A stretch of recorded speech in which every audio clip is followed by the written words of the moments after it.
नमस्कार दोस्तों, मैं हूं प्रज्वल और आप देख रहे हैं पंजाब केसरी.com। जम्मू कश्मीर में इस वक्त हालात काफी गंभीर हो गए हैं।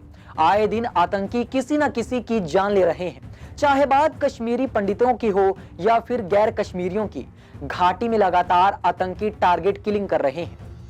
आतंकी भारतीय सेना और सुरक्षा कर्मियों के लगातार आतंकियों पर ऑपरेशन से बौखलाए हुए हैं, इसलिए वो लगातार डर का माहौल बनाने के लिए घाटी में हिंदुओं को चुन चुन कर मार रहे हैं।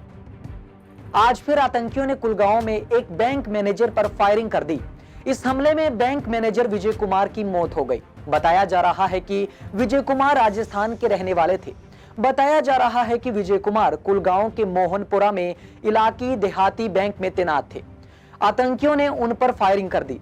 इसके बाद उनकी मौत हो गई। वह राजस्थान के हनुमानगढ़ के रहने वाले थे। सुरक्षा बलों ने इलाके को घेरकर सर्च ऑपरेशन शुरू कर दिया है। घाटी में आतंकी लगातार हिंदू नागरिक और सरकारी कर्मचारियों को निशाना बना रहे हैं। हाल ही में बड़गांव में कश्मीरी पंडित राहुल भट्ट की और कुलगांव में महिला टीचर की हत्या के विरोध में बड़े स्तर पर विरोध प्रदर्शन भी हुए। कश्मीरी पंडितों की मांग थी कि सभी प्रवासी सरकारी कर्मचारियों को सुरक्षित स्थान पर तैनात किया जाए।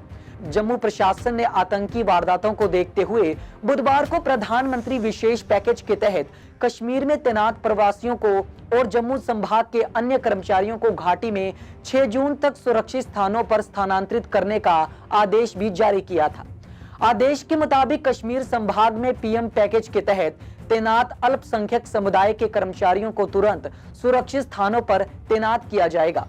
पिछले 1 महीने में कश्मीर घाटी में आतंकियों द्वारा टारगेट किलिंग के मामलों में इजाफा हुआ है। 31 मई को कुलगांव के गोपालपुरा में आतंकियों ने हिंदू टीचर की गोली मारकर हत्या कर दी थी। 25 मई 2022 को कश्मीरी टीवी आर्टिस्ट अमीरा भट्ट की गोली मारकर हत्या कर दी गई। 24 मई 2022 आतंकियों ने पुलिसकर्मी की गोली मारकर हत्या कर दी। इस हमले में 7 साल की बच्ची भी जख्मी हुई थी। 17 मई 2022 बारामूला में आतंकियों ने वाइन शॉप पर ग्रेनेड फेंका। इस हमले में रंजीत सिंह की मौत हो गई। हादसे में 3 लोग जख्मी हो गए थे। 12 मई 2022 कश्मीरी पंडित राहुल भट्ट की बड़गांव में गोली मारकर हत्या कर दी गई। आतंकियों ने उनके ऑफिस में घुसकर फायरिंग की थी। 12 मई 2022 पुलवामा में पुलिसकर्मी रियाज अहमद ठाकुर की गोली मारकर हत्या कर दी गई। 9 मई 2022 शोपियां में आतंकियों की फायरिंग में एक नागरिक की मौत हो गई। एक जवान समेत 2 लोग घायल भी हुए थे। 2 मार्च 2022 को आतंकियों ने कुलगांव के संधू में पंचायत के सदस्य को गोली मारकर हत्या कर दी थी।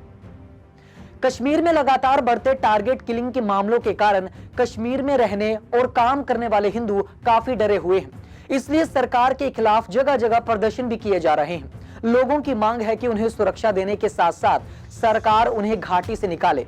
सरकारी कर्मचारी मांग कर रहे हैं कि सरकार उन्हें ट्रांसफर दे ताकि उनके साथ ऐसी कोई घटना ना हो।